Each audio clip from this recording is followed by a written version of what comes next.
hikmah petunjuknya. Saya membaca satu tulisannya namanya Dr.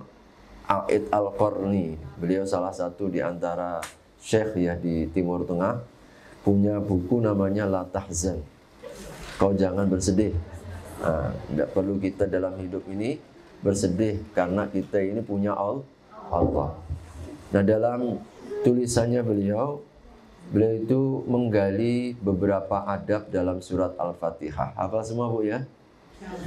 Iya, kalau nggak hafal Al-Fatihah berarti sholatnya nggak sah. Iya kan? Karena Al-Fatihah itu rukun dalam sholat ya. Ya, jadi kalau rokaat yang nggak ada Al-Fatihahnya maka tidak sah, wajib diulangi. Karena dia termasuk rukun inti. La sholata liman lam yaqra' bi Fatihatil Kitab. Tidak sah, tidak sempurna sholat orang yang tidak membaca Al-Fatihah. Jadi ternyata ibu-ibu, bapak ibu-ibu ya yang dirahmati Allah. Jadi dalam Al-Fatihah ini ada beberapa adab agar kita semakin sempurna doa kita. Salah satu di antara ibadah kita apa? Doa. Bahkan Nabi sebut ad-du'a'u mukhul ibadah. Doa itu di antara intinya ibadah. Bahkan sholat yang kita lakukan dari mulai takbir sampai kita salam, sholat itu artinya doa. Baru tahu? Sholat itu artinya apa Bu? As-sholatu ad-du'a'u. Sholat itu doa. Makanya kita berselawat kepada Nabi itu artinya apa? Mendoakan Nabi. Dan karena kalau kita mulai bacaan Al-Fatihah, kita ruku, kita sujud, kita duduk di antara dua sujud, semuanya doa. Ya kan? Zikir dan doa. Dan dalam Al-Fatihah ini juga ada dua jenis doa. Jadi ada dua jenis doa. Ada doa namanya doa pujian. Apa Bu? Doa apa Bu? Pujian. Doa pujian. Apa maksudnya Pak Ustadz? Doa pujian itu kita meminta Allah tapi dengan memuji. Ada namanya doa pujian. Gak ada permintaannya, tetapi kita hanya memuji kepada Allah. Itu namanya doa pujian. Nah, yang kedua ada namanya doa permintaan. Apa Bu? Doa permintaan. Kita minta hajat kita. Kita minta kebutuhan kita. Kita minta keperluan kita. Itu namanya doa permintaan. Mana yang lebih tinggi kedudukannya? Para ulama katakan doa pujian.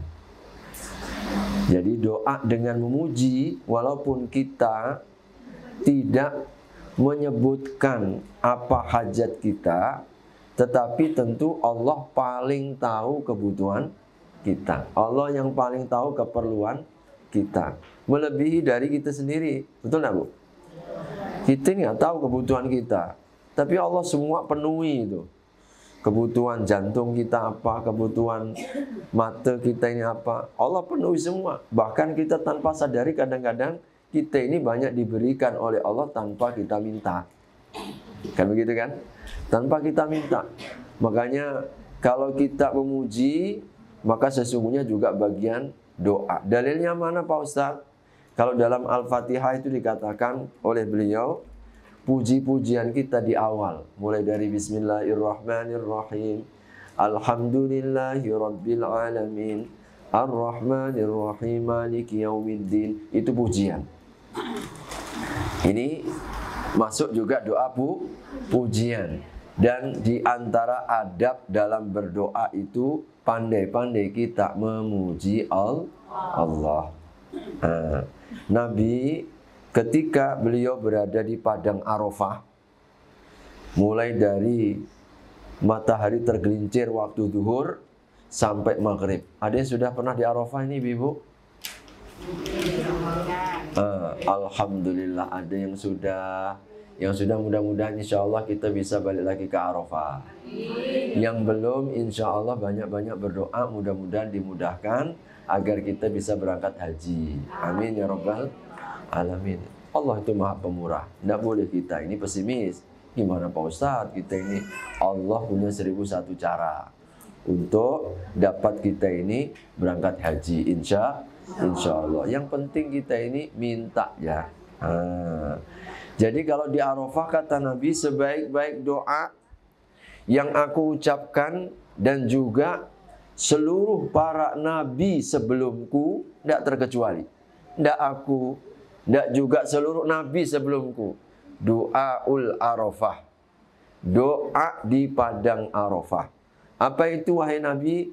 Bacaan la ilaha illallah wahdahu la syarikalah, lahul mulku wa lahul hamdu wa huwa ala kulli syai'in qadir. Ternyata ini bacaan adalah doa. Bahkan kedudukannya seutama-utamanya bacaan doa yang dibaca oleh Nabi sendiri maupun juga tidak ada satupun nabi-nabi sebelum Nabi Muhammad.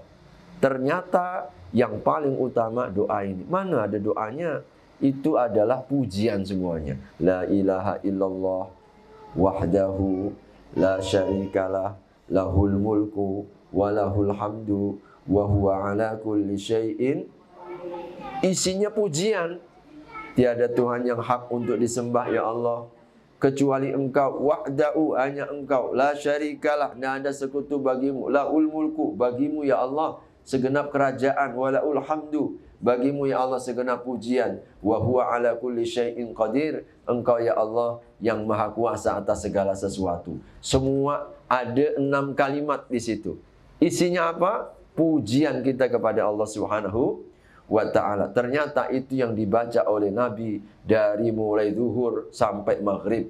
Padahal satu-satunya momen waktu Allah turun ke langit dunia yang diketahui adalah pada waktu Arafah. Dan tidak ada doa yang paling banyak dikabulkan selain daripada doa saat Arafah. Dan ternyata yang dibaca oleh Nabi bacaan ini. Bacaan la ilaha illallah wahdahu la syarikalah dan seterusnya. Ternyata di situ pujian. Maka dalam satu riwayat hadis yang lain disebutkan barang siapa yang meminta dengan memuji, aku akan berikan permintaannya melebihi dari orang-orang yang meminta. Jadi kalau kita ini memuji Allah, banyak-banyak memuji Allah, maka kita itu akan diberikan yang lebih baik dari orang yang meminta. Nah, kira-kira begitu. Maka ada namanya doa apa pun tadi? Puji. Dan di antara adab pertama dalam Al-Fatihah itu adab kita memuji Allah. Makanya kalau kita berdoa, awali dulu dengan memuji. Doa itu jangan langsung intinya. Bayarkan utang ya Allah, sehatkan badan saya ya Allah. Apalagi kalau kita memaksa, ya Allah, kau kasihlah ya Allah. Ini macam mana ini, orang nggak punya adab ini. Kita jangan minta-minta dengan sesama manusia, kalau modelnya begitu langsung kita ditinju ya. Kau ini minta ke atau maksa kan? Jadi ibu-ibu sekalian, pandai-pandailah kita memuji Allah. Makanya di situ alhamdulillahirabbil alamin pujian, arrahmanirrahim pujian, maliki yaumiddin itu pujian. Maka hafalkan ibu-ibu sebelum kita berdoa apa pembuka pujian. Apa saja? Alhamdulillah ya hamdan yuafi ni'amahu wa yukafi'u mazidah. Ya Rabbana lakal hamdu kama yanbaghi li jalali wajhikal karimi wa 'azimi sultanik. Itu pujian. Syukur kalau kita pahami agar kita bisa menghayati apa ini makna pembuka ini. Pembuka alhamdulillah hamdan katsiran thayyiban mubarakan fi, boleh. Allahumma lakal hamdu mil'us samawati wa mil'ul ardi wa mil'u ma syi'ta min syai'in ba'du. Itu juga pujian. Atau kita pakai bahasa kita kalau di luar sholat, ya Allah segala puji bagimu, keagungan, kebesaran ya Allah. Jadi engkaulah yang maha, engkau yang maha agung, engkau yang maha tinggi, engkau yang mulia. Nah itu namanya kita memuji Allah Subhanahu wa ta'ala. Jadi Ini diantara adab dalam surat Al-Fatihah. Dan juga ternyata adalah kedudukan doa yang paling tinggi. Jadi maka ibu-ibu, kalau kita ini baca tasbih, kita itu takbir, kita itu apa biasanya? Tasbih, tahmid, takbir, itu seluruhnya adalah pujian. Maka itu juga doa. Jangan disangka bukan dengan doa. Mulai kita dari salam, assalamualaikum, assalamualaikum, langsung astagfirullah, astagfirullah, astagfirullah, Allahumma antas salam wa minkas salam. Pujian. Yang Engkau yang maha memberikan kedamaian, Engkau yang memberikan keselamatan. La ilaha illallah wahdahu la syarika lah, lahul mulku wa lahul hamdu wa huwa ala kulli syai'in. Allahumma la mani alima ataita. Itu pujian. Jadi pujian dan juga permintaan. Jadi termasuk tasbih kita, subhanallah, subhanallah. Itu semuanya doa. Maka kadang-kadang ada juga kita lihat, ibu-ibu kalau kita pergi ke Mekah itu kan imamnya nggak ada yang doa. Beda memang kalau di negara kita ini kan habis sholat doa kan ya. Nah, habis sholat fardu ada doa bersama. Jadi kita jangan suuzon. Jangan suuzon apa itu di Mekah imamnya nggak ada yang doa, pelit doanya. Kita ini main tuduh, kita yang nggak paham. Jadi ternyata zikir kita semenjak dari salam itu, semuanya itu adalah puji-pujian kita kepada Allah. Dan ternyata di antara doa yang paling tinggi kedudukannya di antara doa dengan memuji. Allah tahu kebutuhan kita. Kalau kita ini pandai merayu, kalau kita ini pandai membujuk, insya Allah apa maumu? Langsung aja kita dikasih. Betul nggak Bu? Anak kita Bu, pandai merayu kita kalau maunya, ada maunya. Oh kita kadang-kadang tahu macam model anak-anak kita kan, udah mulai dipijit-pijitin, mulai kita mungkin apa mak, mau dibantu apa mak, tak tahu ujungnya, mak belikan HP mak ya. Mana kita tega, baiknya mak kita kan begitu. Kadang-kadang begitu. Iya, anak-anak kita kan begitu bukan ya? Dah tahu pokoknya kalau udah mulai telepon gimana, kadang uminya, abinya, saya dipanggil sama abi, gimana abi sehat, gimana umi gini, dah tahu gitu. Apa ujungnya? Habis bi uang bulanan. Kan gitu, memang harus gitu kan. Pandai-pandai kita membujuk, merayu kita kepada sesama. Makanya jadi puji-pujian itu di dalamnya juga ada unsur kandungan. Maka kalau kita berdoa, dahulukan dengan pujian. Apa yang kedua? Ini adab yang kedua. Yang kedua dari kalimat iyyaka na'bud.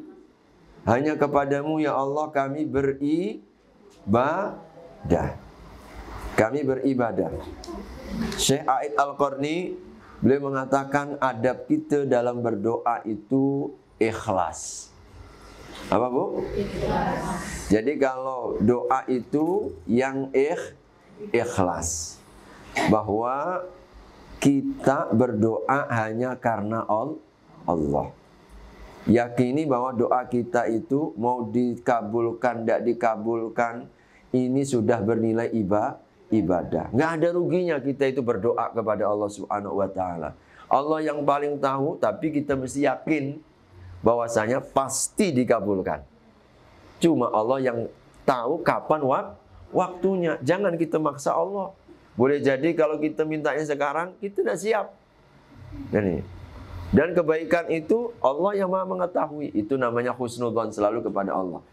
Dan kita mesti harus ikhlas. Jadi dalam berdoa jangan pamrih. Doa kita di selfie. Tolong Mbak Uya nanti kalau saya di depan Ka'bah, pas lagi ngantang-ngantang, itu nanti pas itu doa saya ya. Nanti foto saya akan upload itu. Masya Allah. Ibu ini kita doa untuk apa ini? Untuk manusia ke untuk siapa? Ya kan? Ada nggak begitu Bu? Apalagi menjelang pemilu begini. Wudu disoting, sholat disoting, ya kan? Doa disoting. Saya ini religius ini. Jadi apa Bu? Nunjuk-nunjukkan. Ini kelihatan betul nggak ikhlasnya ya. Kita itu kalau doa mesti yang ikhlas. Karena Allah Subhanahu wa Ta'ala. Kita mohon keberkahannya, kita mohon ketulusannya. Doa yang ikhlas itu apa ibu-ibu sekalian? selain dari nawaitunya karena Allah, karena ibadah kepada Allah, maka kandungannya juga jangan ada syirik. Ya, doa jangan ada unsur syiriknya. Bagaimana doa ada unsur syiriknya? Menyertakan selain Allah dalam doa kita. Ada yang begitu. Allah disyirikkan dalam doanya. Maka hati-hati kita ini kalau dalam berdoa jangan ada kesyirikan. Kadang kita datang ke kuburan, doanya kepada Allah, tapi kita masih ada juga minta tolong kepada yang punya kubur. Datang ke kuburan, ya Allah, demi walimu yang ada di kubur ini, aku mohon kepadamu ya Allah, kabulkan hajatku. Hati-hati, salah niat. Jadi kita ziarah kubur boleh nggak, Bu? Boleh.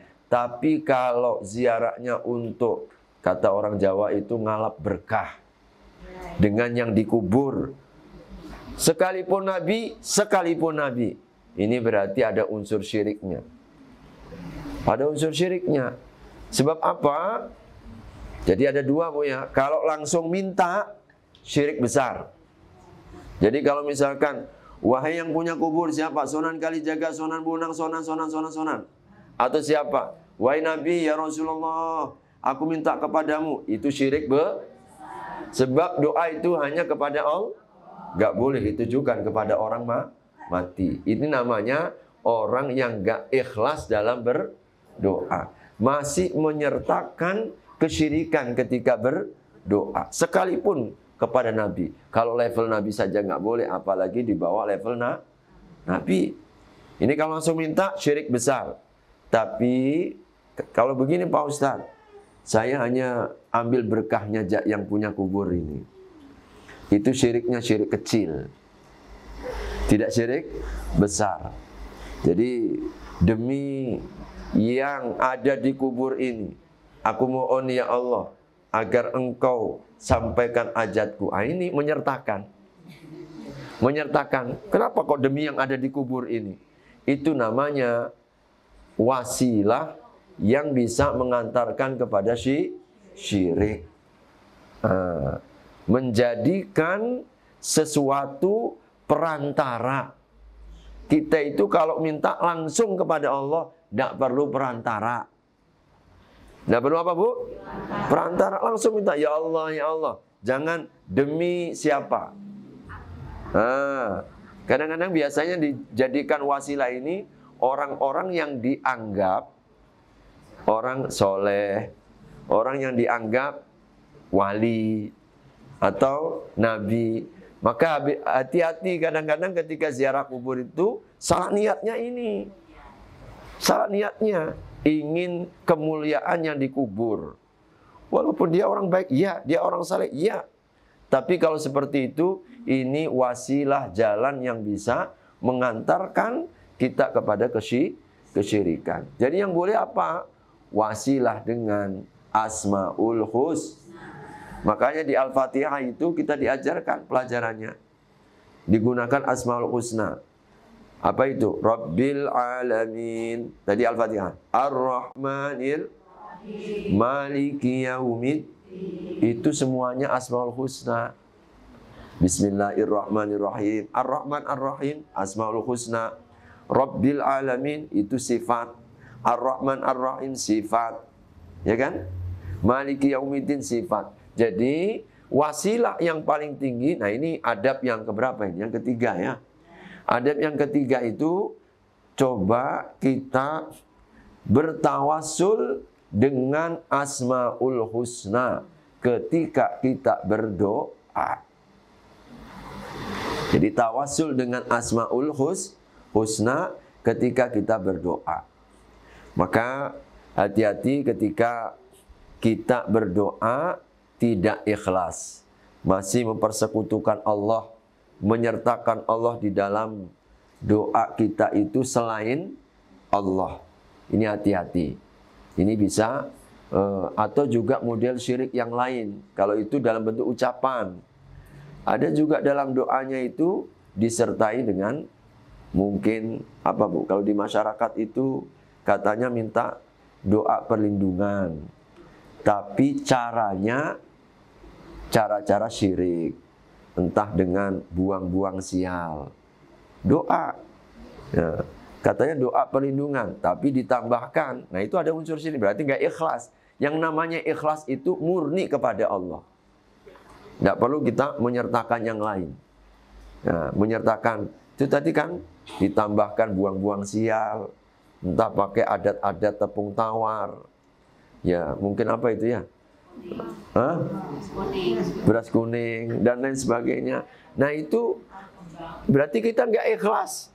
Kenapa? Allah nggak ajarkan itu. Itu ajaran siapa itu?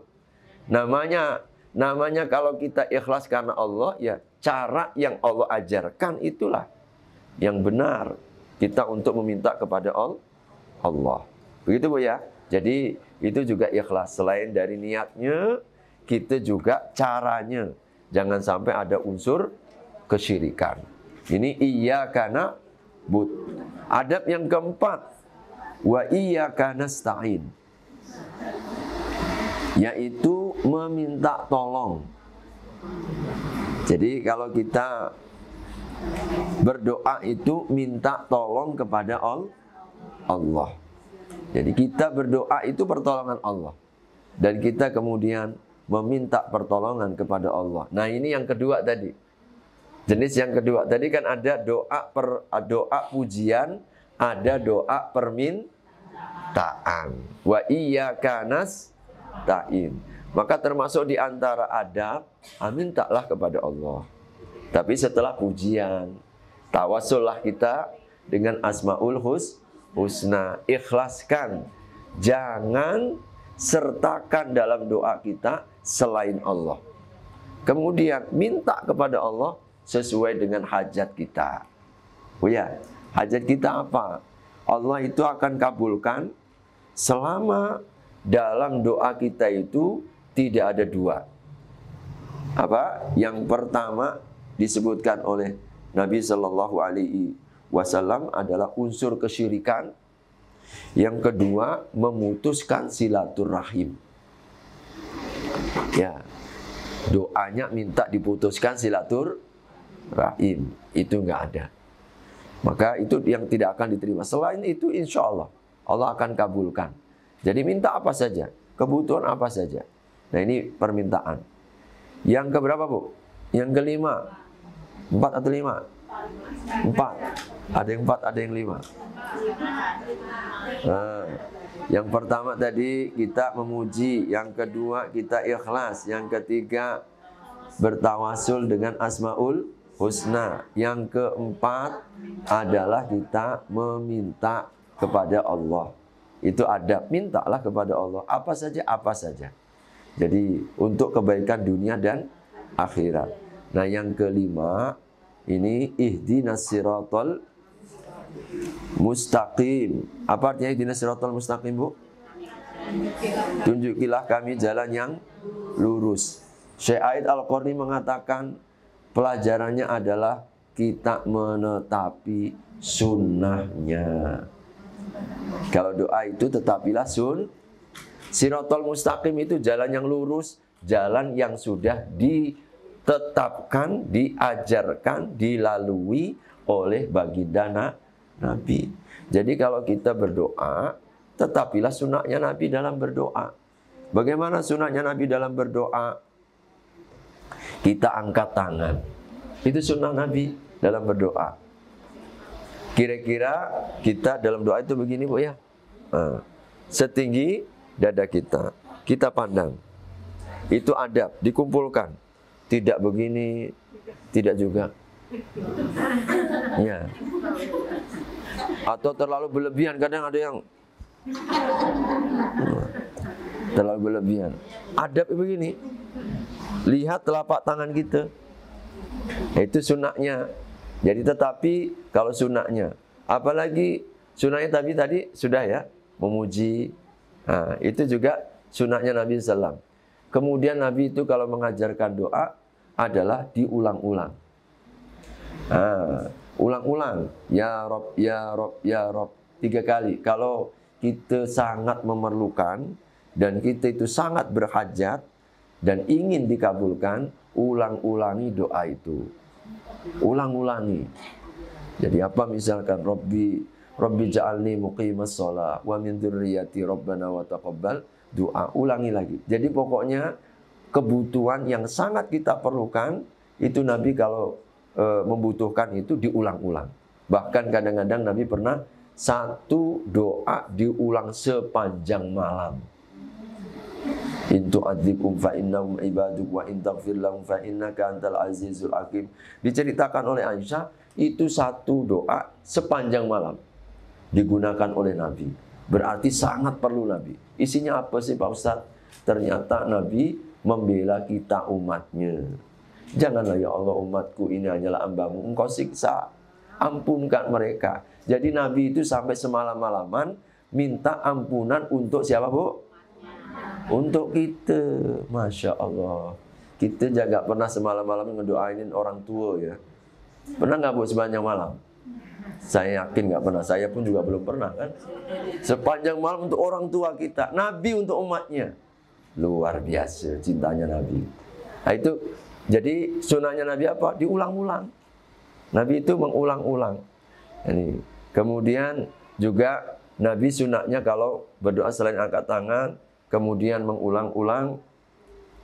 Nabi ketika berdoa itu beliau salah satunya ini ya, yang beliau tidak terburu-buru. Ya, sunnah Nabi kalau berdoa itu tidak terburu-buru. Apa yang dimaksud dengan doa terburu-buru itu? Kita minta segera dikabulkan. Nah, jadi kalau sekali berdoa jangan bosan, terus ya meminta. Maukah kita diperlihatkan atau tidak yakin doa kita sudah dikabulkan? Karena itu adabnya ya. Sunnahnya Nabi itu begitu. Kalau berdoa beliau itu enggak terburu-buru. Allah yang paling tahu. Yang penting kita meminta. Kapan nanti dikabulkan? Allah yang paling tahu. Yang penting kita berdoa dan tidak akan ada yang sia-sia. Jadi kemudian juga tadi sunnahnya doanya Nabi itu tidak memutuskan silaturahim. Jangan kita ini berdoa dengan memutuskan silaturahim, maka tidak akan pernah diterima. Oke, yang terakhir ibu-ibu, yang keenam, adabnya berdoa siratal ladzina an'amta 'alaihim ghairil maghdubi 'alaihim waladdallin. Amin itu digali, kita doakan orang lain. Banyak-banyak doain orang lain. Karena siratal ladzina an'amta itu yang dimaksud siapa? Yaitu orang-orang yang diberikan nikmat. Siapa yang diberi nikmat? Yaitu saudara-saudara kami, baik dari kalangan para nabi, siddiqin, syuhada, dan sholihin. Nah itu digali bahwa di antara adab dalam berdoa, ternyata sering-seringlah ngedoain. Makin sering mendoakan saudara kita, insya Allah makin dekat kita dikabulkan. Itu ternyata sebab dikabulkannya doa. Nah, kita ini kadang-kadang lupa dengan saudara kita. Padahal Allah itu memberikan jaminan, kalau engkau menolong saudaramu, aku akan tolong engkau. Kalau kita penuhi hajat saudara kita, Allah akan memenuhi hajat kita. Kalau kita mendoakan saudara kita, maka kita pun akan didoakan 2 kali lipat oleh malaikat. Maka akan lebih cepat untuk dikabulkan. Maka jangan pelit mendoakan saudara kita. Nyaman gak Pak Ustadz? Dia kita doain. Dialah sendiri. Ibu-ibu, jangan begitu. Bahkan ingat-ingat ini wajah-wajah teman-teman kita di majelis taklim. Ya Allah, sehatkanlah badannya ibu ini. Berikan lapang rezeki ya Allah. Bayarkan utangnya ya Allah. Dekatkan jodohnya ya Allah. Sehat, begitu. Doakan semuanya. Jadi nanti kalau suami kita, siapa kau doakan itu? Jadi teman-teman semajlis taklim, sampai kau lupa doa dirimu. Abang ini dah tahu pelajarannya sekarang. Kalau mau cepat kita doanya dikabulkan, doakan saudara kita. Makin pelit kita ini ngedoain saudara kita, Allah pun pelit untuk ngabulkan kita. Paham ya? Ternyata resepnya ini. Ya, jadi kalau kita ingin segera dikabulkan oleh Allah. Wallahu ta'ala alam. Insyaallah itu berapa adab dan petunjuk yang bisa kita petik dari surat Al-Fatihah terkait tentang adab doa. Wallahu alam. Saya kembalikan, kalau ada yang mau bertanya, silakan. Silakan ibu-ibu yang ingin bertanya. Bismillah. Monggo. Ya, Sur.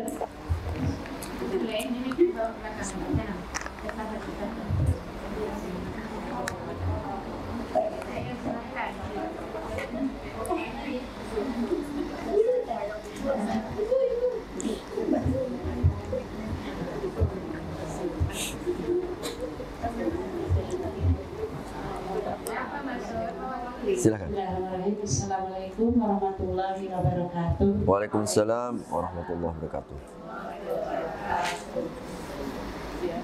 Sebenarnya nih kita nih belajar nih kadang kan gini Ustaz, yang disampaikan dengan yang di lapangan itu kadang suka jauh berbeda gitu Ustaz. Kadang kita kalau udah duduk di sini nih rasanya tuh nak taat gitu. Tapi kalau udah di lapangan ya di masyarakat prakteknya itu sangat sulit Ustaz. Kadang apalagi kena yang gimana ya pas jengkelkan gitu. Nah, kita tuh kadang udah berusaha udah tahu sabar gitu. Tapi kita tetap ada keluar kata-kata yang menyakitkan gitu. Tapi itu menyakitkan itu bukan ibaratnya supaya dia itu gimana Ustaz ya saling mengerti gitu. Soalnya gini Ustaz, saya ini kan jualan. Seringkali Ustaz orang itu parkir apa tuh kadang kan di depan tempat kita tuh kadang kan ngadangin orang mau lewat gitu tuh kan. Saya sabar kata suami saya, bilang kan lama kata dia. Gitu jadi gimana ya Ustaz? ada lagi satu gini Ustaz. Misalnya kita ini kan udah seharusnya memang mau baik gitu dengan orang tuh Ustaz. Orang itu pekerjaannya kan seorang ojek, tukang ojek ya Ustaz. Terus tiap hari itu menjadi langganan saya ya. Ini cerita sedikit ya Ibu, tidak apa-apa untuk terus gini Ustaz.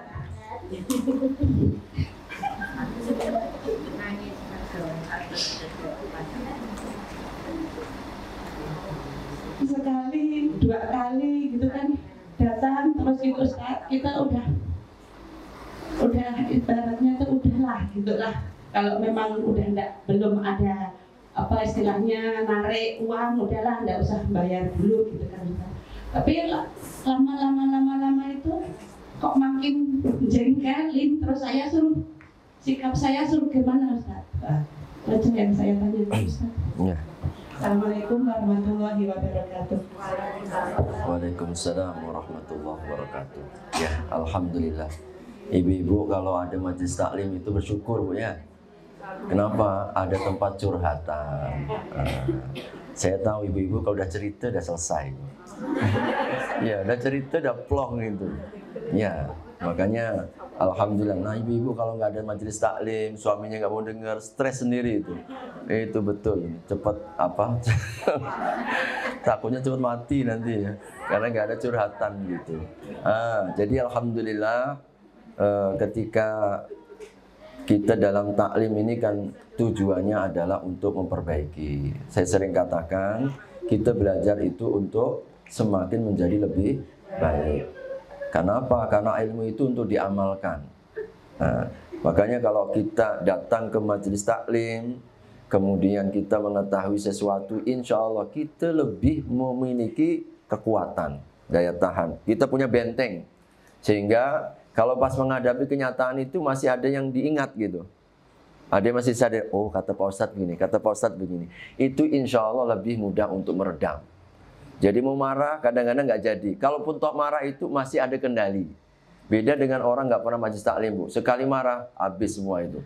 Iya betul. Dia itu kalau udah marah macam berubah betul. Bukan lagi manusia gitu. Kesetanan maksudnya begitu. Nah ini kadang-kadang karena apa? Karena nggak ada ilmunya. Nah karenanya kalau misalkan kadang apa yang di lapangan lalu kemudian kok berbeda dengan ketika kita di pengajian, itulah kita manusia. Jadi jangan kemudian ibu punya niat dalam Ustaz, daripada saya nggak bisa berubah, mending saya berhenti ngaji karena saya nggak ada yang bisa berubah. Makin jadi ibu ya, ya kan, sudah ngaji masih jadi kita kadang khilaf dengan itu, apalagi nggak pernah ngaji, lebih jauh lagi kita ini khilafnya gitu. Karenanya yang penting dalam hidup ini kita kelola. Ingat, lalu kemudian lupa. Ingat, lupa lagi. Ingatkan lagi. Lupa lagi. Ingatkan lagi. Begitulah kita ini. Makanya Allah Subhanahu wa Ta'ala tahu kita ini tempatnya salah. Tapi yang paling baik kata Nabi, yang terbaik adalah yang selalu kembali bertaubat. Mereka yang selalu istighfar. Sekali kita lupa, insya Allah ibu-ibu sekalian, saya tahu sih ibu-ibu. Ibu-ibu ini kadang kalau marah, ya marah gitu ya. Nih, marah gitu ya. Nanti waktu sholat ibu nangis itu. Biasanya, nyesel saya ngomarahin suami tadi. Iya, kenapa suami saya marahin tadi? Kadang-kadang mewek gitu ya. Iyalah, itulah ibu-ibu. Beda dengan bapak-bapak ya. Kadang-kadang itu nggak ada nyesel ya. Kalau ibu-ibu, saya karena tahu begitu ya. Jadi kadang-kadang kalau namanya perempuan marah, iyalah. Nanti dia pun nangis ini. Maaf lah bang, ya tadi. Dia udah nangis duluan itu. Udah selesai itu. Jadi artinya ibu sekalian, bahwasanya kita cepat sadarnya. Itu yang membedakan orang yang berilmu dari yang tidak. Kita akan cepat kembalinya. Ya, sehingga akhirnya kita akan menjadi lebih baik. Sehingga kalau tadi kok ini orang kurang sabar. Bukan kurang sabar. Memang kadang-kadang ada orang yang kita ibu sekalian, macam-macam model orang. Kadang kita bisa tahan sekali, dua kali. Tapi juga kadang kita perlu memberi pelajaran. Sebab kasihan juga kalau dia nggak diberitahu. Ternyata itu ngalangin orang. Bapak ini ngalangin orang. Misalkan yang pertama, mungkin salah kita. Kita nggak ngasih beritahukan. Ini bukan tempat parkir. Misal. Iyalah kita yang salah. Orang pun taunya itu tempat parkir. Padahal bukan tempat parkir. Sekarang kita kasih tulisan. Bukan tempat parkir. Tapi sudah tahu bukan tempat parkir kok masih parkir. Berarti yang kedua, tegur. Pak, mohon izin. Itu tahu Pak tulisannya apa itu Pak? Bukan tempat parkir. Iyalah maaf ya Bu ya. Jadi kadang-kadang kita ini udah tahu itu bukan tempat parkir. Tempat juga parkir itu. Ya, macam gitu enggak? Jadi kalau misalkan udah tahu lampu merah apa Bu? Berhenti, ajak terus. Ya kan begitulah. Jadi kita tinggal mengingatkan. Sudah ada tulisan. Sudah diingatkan Pak Ustadz. Baru berapa kali? Baru sekali. Sabar. 2 kali, sabar. 3 kali, sabar. Yang keempatnya, mulailah kita tegur lebih keras. Bapak punya mata ke? Matanya letak mana itu Pak? Tahu gak itu tulisan Pak? Makin keras sedikit kita. Jadi kita suruh baca begitu. Gak apa-apa, kita tegur. Jadi kalau misalkan sampai berulang kali, pokoknya dia nggak juga belajar, Bapak jangan lagi nginjakkan kaki ke sini ya. Udah berkali-kali ngalangin orang nggak jadi mau datang. Gara-gara kadang-kadang seperti itu. Namanya bertahap. Jadi kita ini kalau dalam menegur harus ada bertahap. Jangan langsung kita kasih senjata pamungkas. Ya, makanya kalau kita ada cekcok dalam rumah tangga kan apa petunjuk Allah? Nasihati. Yang keduanya apa? Yang kedua pisah tempat tidur. Yang ketiganya apa? Baru tahap lebih tinggi boleh memukul yang tidak membahayakan. Udah 3 kali masih juga nggak belajar. Kirimkan orang yang bisa meleraikan. Utus hakaman min ahlihi wa hakaman min ahliha. Iyurida yuwaffiqillahu bainahuma. Itu ayatnya kayak begitu. Tolong utus dari pihak laki-laki siapa yang bisa dipercaya. Ya pihak perempuan siapa yang bisa dipercaya untuk menyelesaikan masalah keduanya. Sebab mungkin boleh jadi kalau kita nggak pernah nyambung, ya, belum dah langsung perang begitu. Mungkin kalau orang lain bisa lebih dingin. Sampai begitu tahapannya. Kira-kira begitu juga kita dalam kehidupan ini kita perlu bertahap. Ya termasuk tadi kasus yang kedua, ya ibu-ibu sekalian, ya memang kadang-kadang model-model orang kita ini sudah memberikan kebaikan, kadang-kadang malah melonjak. Ya, dikasih baik-baik adalah nanti bila-bila aja bapak bisa bayar. Bukan lagi bayar, bahkan kadang-kadang kita macam yang berhutang. Karena apa? Karena kita yang terus nagih begitu. Macam kita yang berhutang, padahal yang berhutang dia. Jadi kadang-kadang orang yang seperti ini pun, ibu-ibu sekalian, okelah kita toleransi, kita ingatkan, Pak, ada hutang Pak. Kami ini bukan orang kaya, kita ini perlu modal. Kalau semuanya orang hutang semua begini, tutuplah ini toko saya. Ini saya juga punya anak, punya istri. Nah, kan kita informasikan begitu. Jadi utang boleh asal komitmen bayar. Sekali kita sampaikan, kalau sampai berkali-kali gak bayar utang, kita daripada sakit hati, udahlah. Boleh kita tutup, maksudnya udahlah, saya ikhlaskan, tapi lagi-lagi saya nggak akan pernah mengizinkan dia untuk berutang lagi. Bolehkah begitu? Ya nggak apa-apa. Itu karena kesalahan dia. Itu akibat dia. Dia diberikan kebaikan tapi nggak pandai balas budi. Coba kalau kita ini berbuat baik kepada orang, kemudian dia pandai balas budi, kita pun ringan. Oh, dia amanah orangnya. Dititipkan, dikasih utang, dia cepat bayarnya. Bahkan kadang-kadang dia itu bayarnya itu bahkan melebihi dari apa yang maksudnya begini. Kadang dia juga bayar utang tepat waktu, bantu-bantu kita yang lain, misalkan seperti itu. Nah, orang-orang yang seperti ini kan kita gampang, Bu ya. Oh, kita nggak akan rugi. Tapi karena orang itu tidak pandai bersyukur, maka orang yang nggak pandai bersyukur akhirnya ya terputus lah. Jadi terputus itu rezekinya. Gara-gara tidak bisa dipercaya. Itu nggak apa-apa, Bu. Jadi kita kalau misalkan mengambil sikap seperti itu, ini akibat dari perbuatannya dia sendiri. Bolehkah Pak Ustadz kita menceritakan keburukan orang itu biar nggak ada korban? Boleh, nggak ada masalah.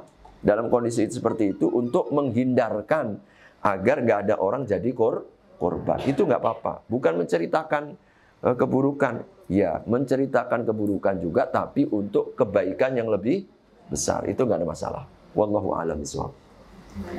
Silakan. Alhamdulillah. Apa yang tentang adab yang berdoa tadi ya?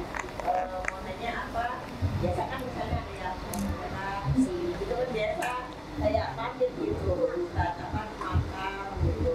Nah, terus gimana itu kayaknya ada kan? Sedangkan kan kita itu pamit gimana Bu maksudnya? Pamit gimana? maksudnya biasa ziarah.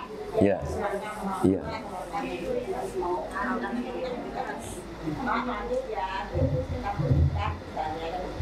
Iya. Iya. Iya. Baik. Terima kasih ya ibu-ibu sekalian. Kita ketika ziarah kubur itu sunnahnya adalah mendoakan yang meninggal. Karena mereka yang sangat-sangat diperlukan adalah doa yang masih hidup. Dan itu janji Nabi, hakul yakin, kita tidak ragu bahwasanya mendoakan orang yang meninggal ini insya Allah sampai kepada mereka. Makanya 4 kata Nabi, kalau orang tua kita sudah meninggal, kita masih berkesempatan untuk birrul walidain. Nabi jawab 4. Yang pertama disebut doakan dia dan mintakan ampun. Itu yang pertama dan kedua. Doakan dia yang sifatnya umum. Terkhususnya apa? Mintakan ampun. Karena yang paling diperlukan orang tua kita saat ini yang sudah meninggal adalah ampunan. Tidak butuh macam-macam. Tidak butuh makanan, tidak butuh minuman. Maka jangan pergi ke kuburan bawa makanan. Ada itu yang bawa makanan. Ada begitu, ini nggak dapat petunjuk. Makanya ini adabnya. Sehingga tradisi-tradisi di masyarakat entah pamitan nggak ada. Jadi nggak ada istilah pamitan atau tolong bantu doakan itu. Datuknya yang dipanggil, orang tuanya dipanggil, maka ini kesalahan.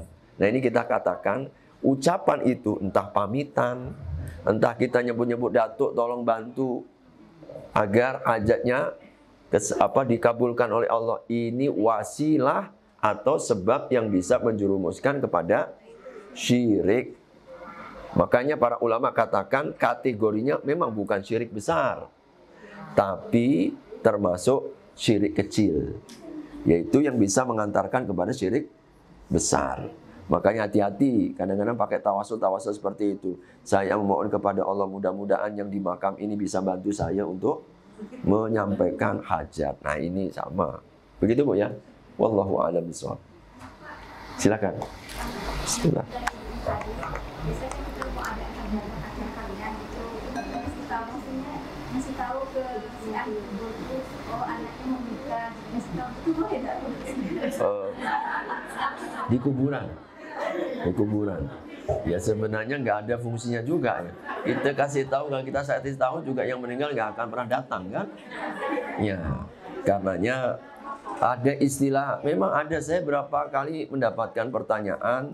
Nggak tahu di beberapa tempat kebiasaan orang yang menikah kayak macam kalau orang tuanya udah meninggal, orang yang sudah meninggal, mungkin ayahnya atau ibunya disuruh pamitan sama ayahnya dulu.